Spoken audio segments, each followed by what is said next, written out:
So I'm sure you've heard that jeans take about 2,000 gallons of water to make for just one pair. Have any of you guys ever thought about what it takes to make one of these? Well, today we're going to talk about it.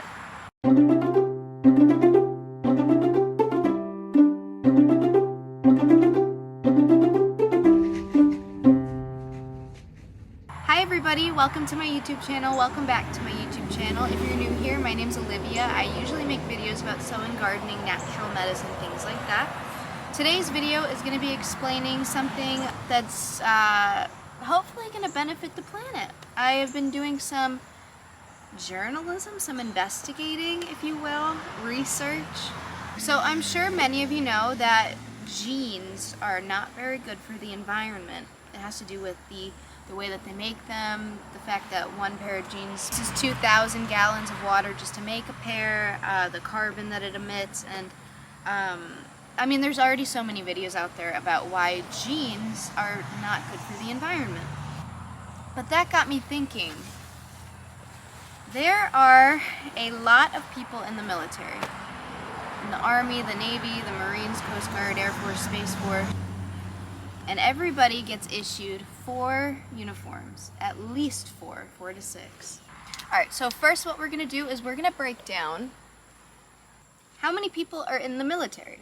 So, in the Army, there's 952,800. In the Navy, there's 404,200. In the Marines, there's 204,800.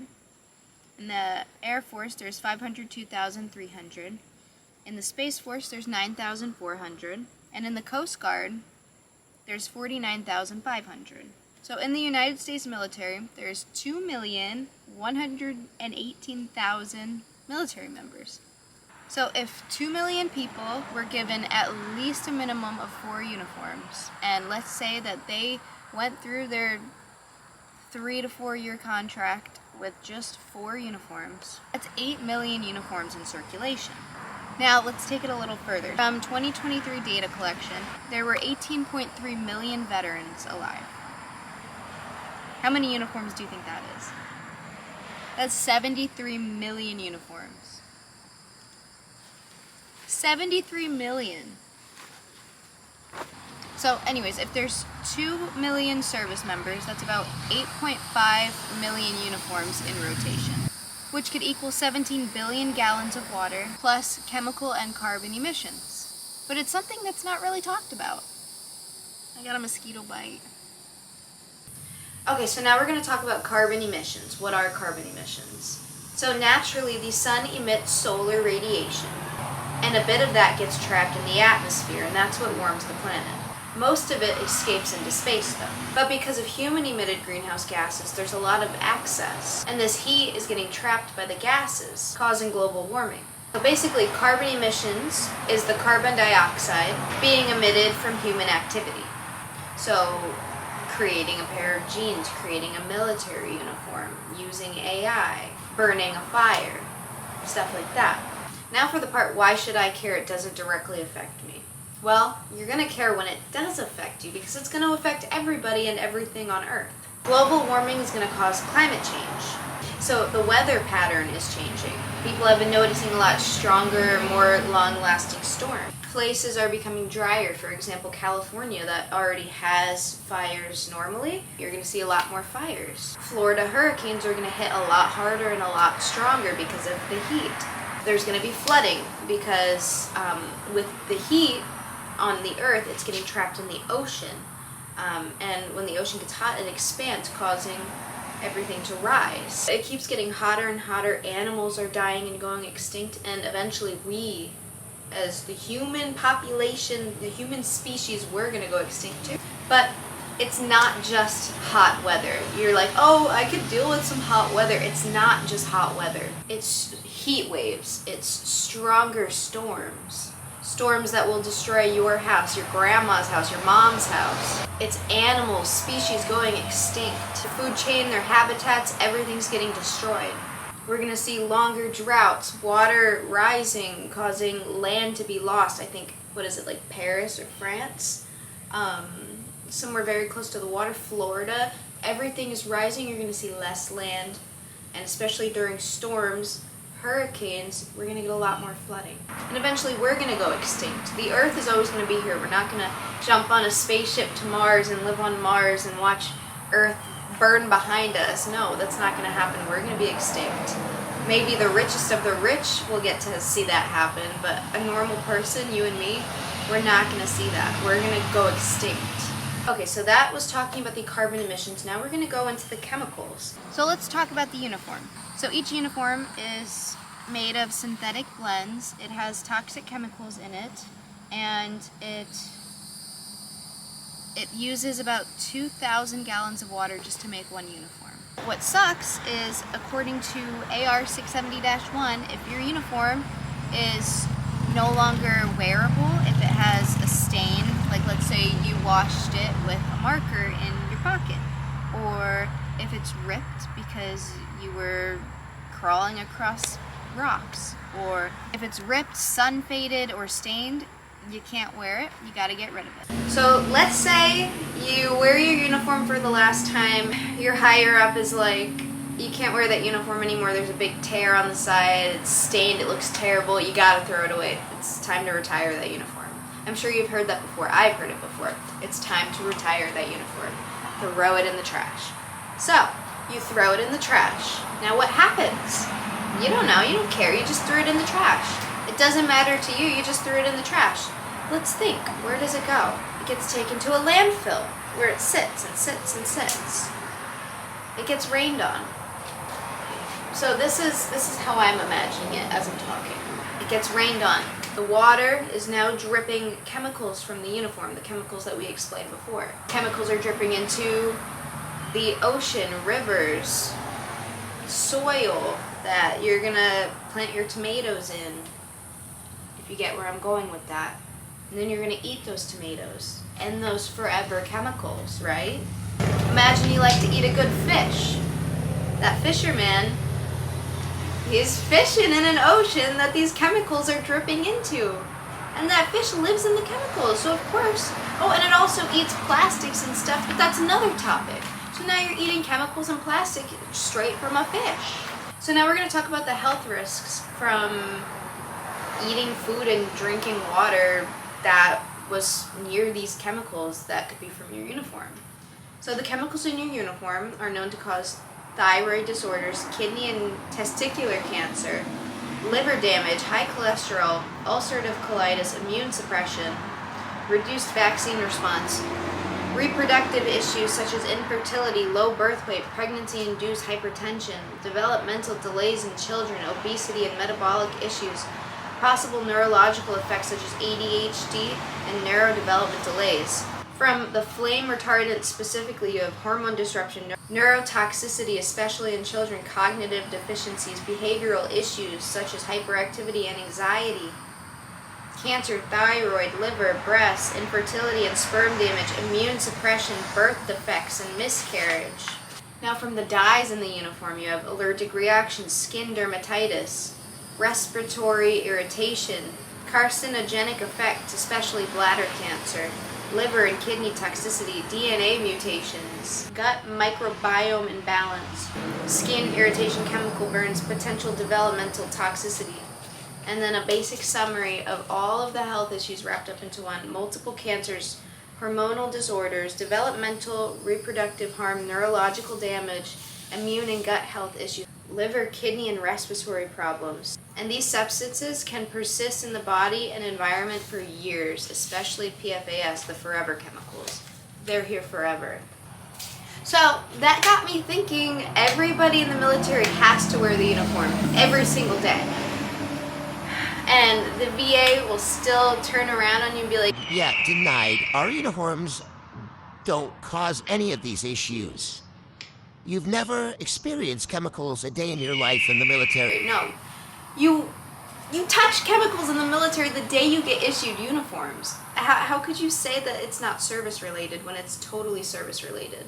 Now I'm talking directly to the VA. What the hell? How could you deny somebody when you can clearly see it says it on the uniform, all of the chemicals and stuff? I'm going to read a quick report about what they do with the uniforms. So most of the time we are told to just throw them away ourselves, do whatever you want with them. The military often shreds and incinerates. It's very common for that, especially overseas or deployed. At the Al Udeid Air Base in Qatar, hundreds of uniforms are shredded every week. The military doesn't allow bulk donations or resale of current uniforms due to offset. Few official programs exist to repurpose the old uniforms. Even outdated gear is often discarded. And why it matters. The Army and other branches prioritize operational security over sustainability.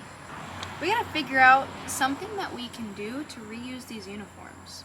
So millions of uniforms are wasted, even though they could be reused, donated, or upcycled. The result of all of this is a massive environmental footprint. So once a uniform is ripped, faded, stained, it has to be thrown away, burned, or torn. The military really has no recycling program for the uniforms. So what I've been doing with my old uniforms personally is I have been cutting them up. I've been taking, the shoulder patches, the pockets. I've been taking the Velcro, the zippers, so that I could reuse that for new projects. And I was able to cut, I believe, about 26 strips that I can turn into lanyards. And I was thinking of either donating them or giving them away, but I think, it's a wonderful way to not have a whole uniform end up in the trash. Reduce, reuse, recycle, So this is kind of the call to action part of the video. If you have old uniforms, please don't trash them. Donate to somebody that can upcycle them. Or do it yourself, upcycle it yourself. Sewing's a great hobby to learn. I have so many videos. So I found a few places that you could actually donate your uniforms to. There's one called Combat to Chic, and there's another called Heroes Closet. You could also search your local military base Facebook pages. I know a lot of the wives are very crafty, so you could probably donate your old uniforms to them, and then they could turn your uniform into something wonderful. You could also search on Etsy and message some of the creators that are on Etsy and see if they want some of your recycled uniforms. I don't know, if you're a veteran and you're looking for a new hobby, sewing is actually pretty relaxing, so maybe you should give it a try. Go get one of your old stinky uniforms right now, and let's do this together. I'll show you how to make one. It's really easy. So after removing the pockets, the zippers, and all of the extra stuff from the uniform, you can cut out about 26 from a small size top. Strips that are 18 inches by 2 inches. I have this ruler that I got from Joann's that I use to cut like a perfect rectangle. I basically laid it on top of the uniform and I traced around it multiple times and cut them out all at once. But anyways, what you're going to do is you're going to flip it the other way and you're going to fold it towards you. And you could iron this so that it stays. You don't have to though. So then where you folded it in half, that line, you're going to fold the two edges to the center. That way you have no raw cut edges and it just looks really clean. I got these clips off of Amazon. I think I got like 50 of them for maybe less than $10. From there, you're going to straighten out your lanyard and you're going to attach the two ends right sides together. This part isn't actually that hard. I just forgot this step and started sewing, so I had to go back. But sewing's fun though, because if you make a mistake, it's really forgiving. You could just rip open your old stitches and then redo it. One thing I really like about this project though is I've been attaching stories to the soldiers' uniforms. So this one specifically was my husband's, and I was able to attach his story and where this uniform in specific was. And I think that adds a really cool personal factor. If I were to sell these, I think people would really enjoy to read the story and have, I guess, a piece of just that history, I want to say. Like, damn, I just bought a lanyard that was the uniform of a soldier who survived a suicide bomber. But anyways, you're going to fold it back to how it originally was so that it all lines up. If you do get into sewing, I recommend these clips instead of using pins just because it's a lot faster. And then you're just going to sew all along that open edge, which you could see where I already started to sew and then I forgot that I sewed the ends together. I really would love to open this project up to a lot more people than just my local area, so if you want to be a part of it, maybe send me a uniform or two and a story that you'd love to include with it. It could be like somewhere that you and the uniform have been, or something you survived, or a funny story that you really enjoyed, a memory, anything. I like the idea that somebody gets to listen to your story. Okay, so then you're going to go through and make sure you cut all of your little threads, and then what you're going to do is you're going to find the two ends that you sewed together and pull it all the way down to your clip, and you're going to sew along that so the clip doesn't move around. And that's going to be the closing point. I don't know the actual name for it. But once you get the hang of it, it's a really quick project. Now we're going to talk about the toll that one uniform has on the environment. So one is massive water consumption. Cotton or cotton blend fabrics such as 50/50 NICO nylon cotton are water intensive. 2,000 gallons of water per uniform, irrigation, dyeing, and finishing. This multiplied across millions of uniform equals to billions of gallons used annually. Okay, so toxic chemicals and dyes. Treated with flame retardants, insect repellents, waterproofing, and antimicrobials. Many include PFAS, forever chemicals, linked to cancer, infertility, and immune disorders. Dyeing and finishing produce hazardous wastewater, especially in overseas factories with relaxed regulations. Okay. High carbon footprint made with petroleum-based synthetics like nylon. Each uniform may emit 3,040 pounds of CO through production and transport. And then the destruction of these uniforms that the military usually does is through burning, adding further emissions. No repair, no reuse culture. Troops are discouraged from repairing the uniforms. Usually we're given little sewing kits, but I know not a lot of people really use them, unless you're out in the field and you really need to. But I mean, once a year we are given, I was given $345-ish to get a new uniform, but that's enough for maybe one, especially if you get new boobs. But I feel like it should really be more encouraged to repair your damaged uniform yourself. Uniforms with minor damage are often discarded due to strict appearance standards. And millions of garments wasted that could be reused, repurposed, and upcycled. So, I mean, there's so many different things that you can make with a uniform. You can make a lanyard, you could make jar openers, you could make scrunchies, you could make a memory bear, you could make bows, you could make purses, you could make wallets, you could make, the list goes on and on of things that you can make. You could even do patchwork. So here I am one last time asking you to stop consuming. Now I'm talking to big military. We need to figure out a solution because there's too many uniforms just being trashed and it's destroying the environment. We're all gonna die. We have a bigger issue here. The military is going to be around for years and years and years. There's going to be millions and millions more uniforms tossed in the trash. So I think we need to come up with something. We need to come up with either a recycling program or more laxed uniform regulations. If I'm sitting in an office, typing some papers, walking around talking to soldiers, if I'm just doing my job day to day, or if I'm going into the field, why does it matter if I have a pen ink stain? And I understand, higher standard, but what does it really matter? Unless it's an inspection or something important or special. I don't see why we need to keep buying brand new combat uniforms. And I think it's something that definitely needs to change. And I know it varies leadership to leadership. Some are you need to look the part, play the part, no stains, no rips. But I think that needs to change, I really do. And this could be something talked about within your unit. If you want to show the video, you can, hi everybody, or you could take the information yourself and just spread it to the people that you work with. Because this could be a really big change that the world needs to see, otherwise we will all die. But the earth is getting hotter. I'm sitting here sweating just standing outside in the shade. You alone can make a difference. Spread the word. Okay, well thank you for watching my YouTube video today. I hope that opened your eyes to something that you weren't aware of before.